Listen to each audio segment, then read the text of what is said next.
Okay, so we're doing the trig functions or the trig ratios. What did I put that? Trig ratios or functions. Part 2, right? Because we did part 1 on that one example. Sorry, part 2. All right, so find sine, find cosine, and find tangent. Find these three for these triangles. But see, here's where you're going to have these with those radicals, and then you got to make sure you simplify some of these ratios. Okay, number 1. What if you have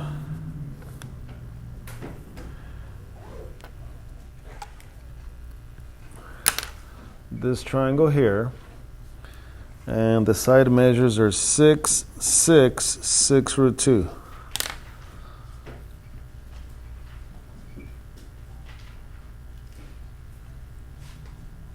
Hey, that's a 45, 45, 90, isn't it? 6, 6, 6 root 2? Oh yeah, it's a 45, 45, 90. I don't care about that. I'm trying to find sine, cosine, and tangent. What are you going to get for sine? Oh, really? Just did it to me again. What are you going to get? Hold on.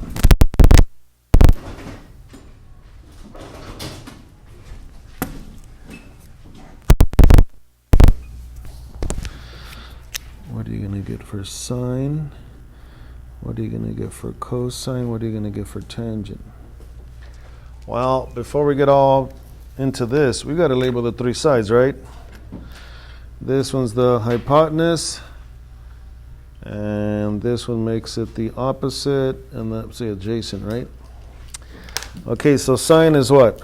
Well, let's just write so, and let's write ka, and let's write TOA, right? We know what that's all about. Sine is O over H. Cosine is A over H, right, because of the last two here. Tangent is O over H.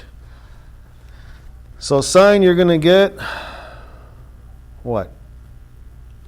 6 over what? 6 root 2. That's not going to be the answer when you check it. Cosine is going to be, oh, the same thing, 6 over 6 root 2. Oh, good. So when I fix one, I already know the other one. Everybody see how I'm doing that? So that's opposite over hypotenuse, adjacent over hypotenuse. Opposite over adjacent, isn't that going to be 6 over 6? Yeah. So you're not going to go tangent and it's going to say 6 over 6. What is tangent going to be, actually? Yeah. So tangent, we know, will be just 6 over 6 is 1. You're not going to find 6 over 6. Well, for the same reason, just like you have to reduce here, you're going to reduce here. What happens here? Well, look and reduce this first. Before you try to fix this, before you fix this root 2, look at these big numbers. Can I reduce? Yeah. You're going to get what? 1 over root 2. And actually, we're going to get the same thing here, right? 1 over root 2. And then when we fix this, well, we got to fix this. We can't have this radicals in the bottom. We did this in the examples, right? Let me fix it over here. 1 over root 2, right? Don't we multiply top and bottom by what? Root 2. Yeah, root 2, right? Okay, so what is it really going to be? Root 2 over 2. Yeah, this is going to be the square root of 2 over, and then when you got two of those, it makes it a whole number. So actually, both of these would be the same thing, right? Sine is going to be the square root of 2 over 2. Cosine is going to be, for the same reason, right? The square root of 2 over 2. Yeah?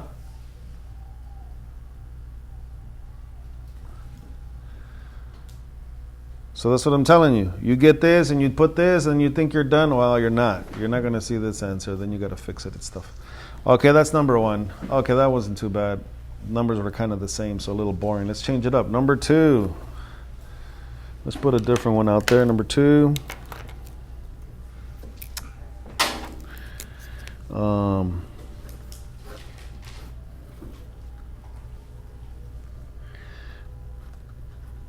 Four, 8, 4 root 5. And where's the angle? Down here. 4, 8, 4 root 5. Okay, label the three sides. Hypotenuse is the diagonal one, so that's this one right here. Opposite is? Anyone you want? No. You got to look at the angle and go across or opposite of that. That's the O and that's the A. Okay. Now I can do easily sine, cosine, and tangent, right? Sine, what is sine going to be? What is cosine going to be? What is tangent going to be? And what's going to help you remember and set these up right? So, CAH, TOA. Remember, that's what that's all about. S is for sine, and the last two, it means that it's O over H. C is for cosine, and the last two means it's A over H. T is for tangent, and the last two means it's O over A.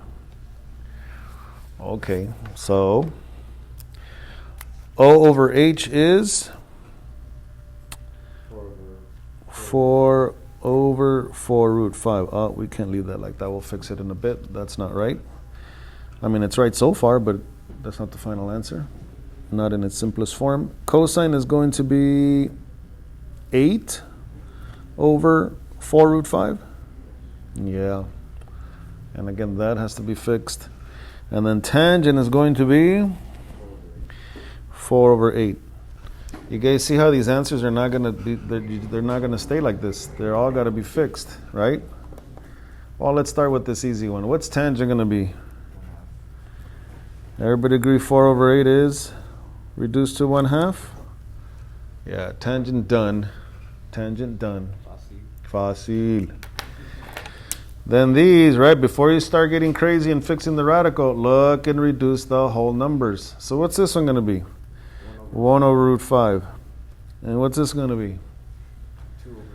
2 over, right? 8 divided by 4. 2 over root 5. And the root 5 is in the bottom. That's it? No. No. So what's going to happen here for this one when we fix it? We multiply by top, bottom, root 5 and root 5. Sine is really going to be what? What do we get here for sine when we fix this? Everybody see how it's going to be root 5 over 5? Yeah. That's correct. And then when we do the same thing here for this one, well, kind of the same thing's going to happen, right? When I multiply the square root of 5 and I multiply top and bottom for the square root of 5, what is cosine going to be? Cosine is going to be, 2 root 5 over 5. You see, if you get this and then you check your answer and it says this, you're going to be like, how the heck? Well, this is why it's happening. We're good? Everybody okay? 3. Number 3. Let's see if I can do something different here. 3. How about this? Number 3. The angle's here. This is 21. This is 7. This is 14 root 2.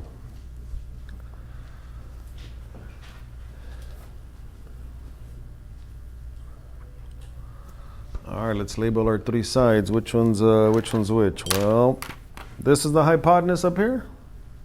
No. This is the hypotenuse. That's the opposite. This is the adjacent.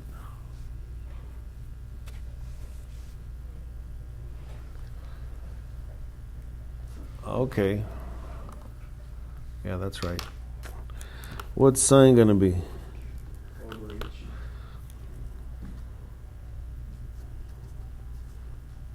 What's cosine going to be? What's tangent going to be? Remember, so, CAH, TOA. O over H for sine, because the last two is O and H.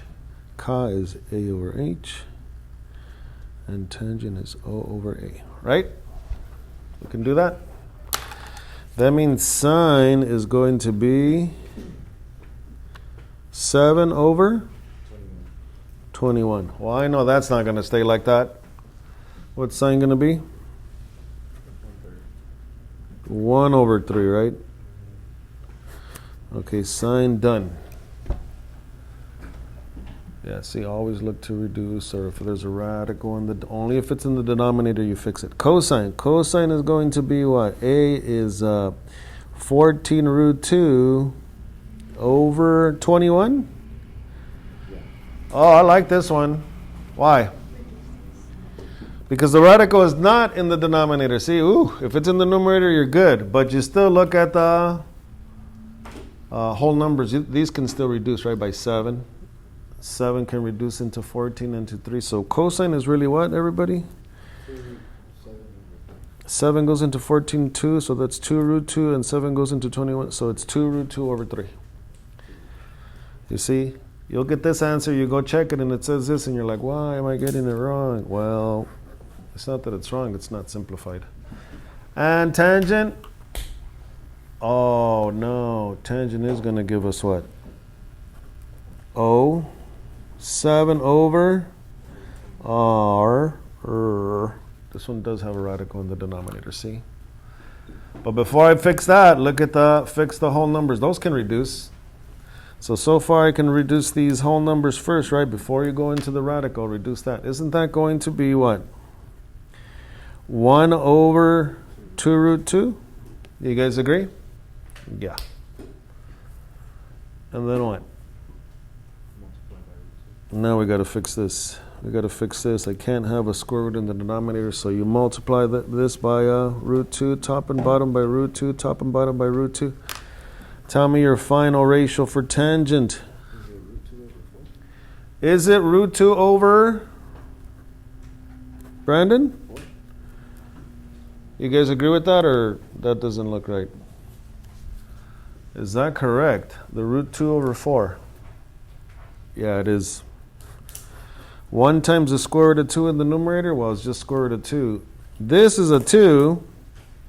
And what happens with these square root of 2 and a square root of 2 makes another 2? You guys see how he got 4? Because that's 2 times 2, and that's how he got the 4. You see what I'm talking about with these and the radicals and having to reduce them when you're finding these sine, cosine, and tangent ratios or functions? Yeah, that's what it's about. All right. So there it is. I will stop this recording.